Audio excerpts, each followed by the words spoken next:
Hey guys, Richard here again. So today I'm out making a few different videos. I have another unboxing I need to be working on. I'm going to get that out to you here in a few days.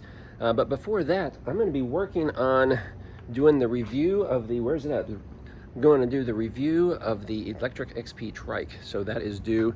We have it fixed. So I'm going to be working on that video.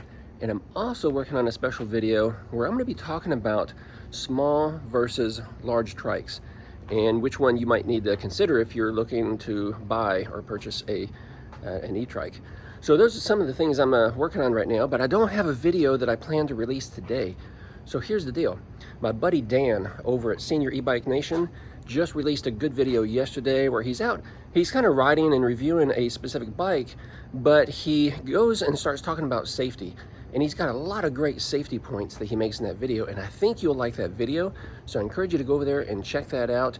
Check out Dan and his channel. He's a great guy. He puts out content almost every day.